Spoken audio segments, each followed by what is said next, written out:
সৰুৰে পৰা এইটো মই LP স্কুলতো গাঁৱৰে স্কুল ৰাজনগৰ বাজনাত প্ৰাথমিক বিদ্যালয়তে কৰিছিলোঁ। তাৰপিছত পাছ হৈ এইটো গাঁৱৰে মানে কেৰেটঙা এইটো জনজাতি হাইস্কুলত তাৰ পৰা ক্লাছ 10 পাছ কৰিলোঁ।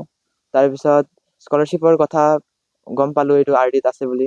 তাৰপিছত স্কলাৰশ্বিপ তাত পালোঁ, তাত পঢ়িলোঁ। তাৰপিছত আৰু মানে পঢ়ি গৈ থাকিলোঁ, পঢ়ি ভালো লাগিলে আৰু তেনেকৈ এক্সাম দি থাকিলোঁ আৰু মানে কষ্টটো কৰিলোঁ, কষ্টটো নকৰাকৈ একো নহয়। উত্তীৰ্ণ বুলি মই এইটো সৰ্বভাৰতীয় নীট পৰীক্ষাত এইটো উত্তীৰ্ণ হ'বলৈ সক্ষম হৈছোঁ। তো এতিয়া কিমান নম্বৰ পাবলৈ তুমি সক্ষম হৈছা? 610। আশা কৰা মতেই নম্বৰ লাভ কৰিছানে? এইটো এক্সাম দিয়াৰ পিছত মই আনচাৰ কি মিলাই চাইছিলোঁ, সিমানেই আহিছিলে আৰু সিমানেই পাইছোঁ। তো অলপ ৰেংকটো অলপ প্ৰেডিক্ট কৰিব দিগদাৰ আছিলে। তো পিছত ৰিজাল্টত গম পালোঁ 7320 আছে অল ইণ্ডিয়া ৰেংক। তো ঠিকে আছে। ইমানলৈকে পঢ়িব পাৰে বুলি আগতেতো ভবাই নাছিলোঁ মই। এতিয়া পিছত পঢ়ি অলপ ল'ৰাটো অলপ পঢ়িবলৈ ইচ্ছাও কৰিলে, ল'ৰাটো ইচ্ছাও কৰে। এইটো নীট পৰীক্ষাটো আগৰ পৰাই সি ভাবি লৈছিলে মানে পঢ়িবলৈ দিমেই বুলি, বেলেগ ফালে সি মনে কৰা নাই একেবাৰে। আৰু কেনেদৰে পঢ়া শুনাৰ ক্ষেত্ৰত আৰ্থিক ক্ষেত্ৰতো কেনেধৰণে আপোনালোকে হেৰি কৰিছিলে? আৰ্থিকটো একেবাৰে আৰ্থিক অৱস্থাটো নাই, মানে পানী ধান নচৰ অৱস্থা। আমি এনেকাও আছোঁ পিতৃ মাতৃ এইটো উপাৰ্জন কৰাটো পৰা নাই। আমাৰ আপোনসকলে সহায় কৰিছে, এইটো আমাৰ ইয়াৰ দদাইসকলে খুৰাসকলে সহায় কৰিছে, আপোনালোকে বহুত ছাপোৰ্ট কৰিছে।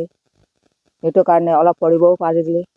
সৰুৰে পৰা পঢ়া শুনাৰ ক্ষেত্ৰত কেনেকুৱা আছিলে? সৰুৰ পৰা আগতে LP স্কুলত নাম লগালে, তাৰপাছত এবছৰ সি নামটো কাট খালে, মানে এবছৰ কি হ'ল।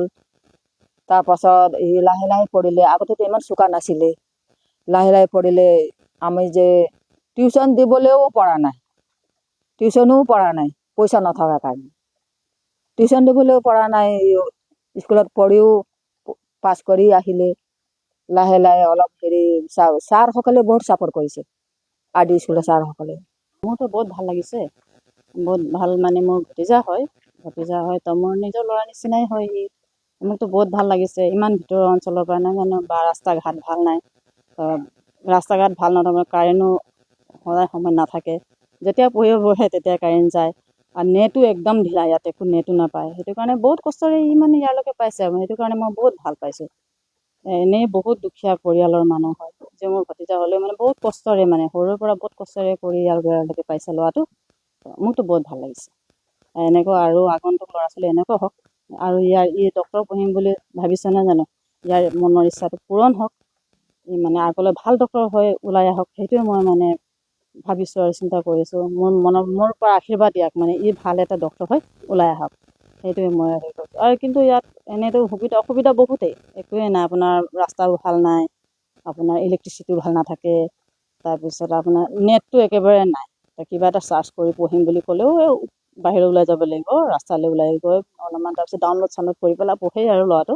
সেইকাৰণে কষ্টৰে মানে ইয়ালৈকে পালে আৰু সেইটো কাৰণে বহুত গৌৰৱৰ কথা। ইমান কষ্ট কৰি পঢ়িছে নহয় জানো, ইমান নীট ক্ৰেক কৰিব সক্ষম হৈছে, সেইটো কাৰণে মোৰতো বহুত ভাল লাগিছে। আৰু যিহেতু এই বিগত দিনত নীটৰ ৰিজাল্ট আমাৰ ভতিজা ল'ৰাই আমাৰ লগতে সমগ্ৰ অঞ্চলতে এটা নাম কঢ়িয়াই আনিছে, সেইকাৰণে আমি অন্তৰৰ পৰা সুখী আছোঁ আৰু গৌৰৱ অনুভৱ কৰিছোঁ। যিহেতু বহুত দৰিদ্ৰ পৰিবাৰৰ, বহুত কষ্ট কৰি তেওঁলোকে এটা ইমান ভাল ৰিজাল্ট ল'বলৈ সক্ষম হৈছে।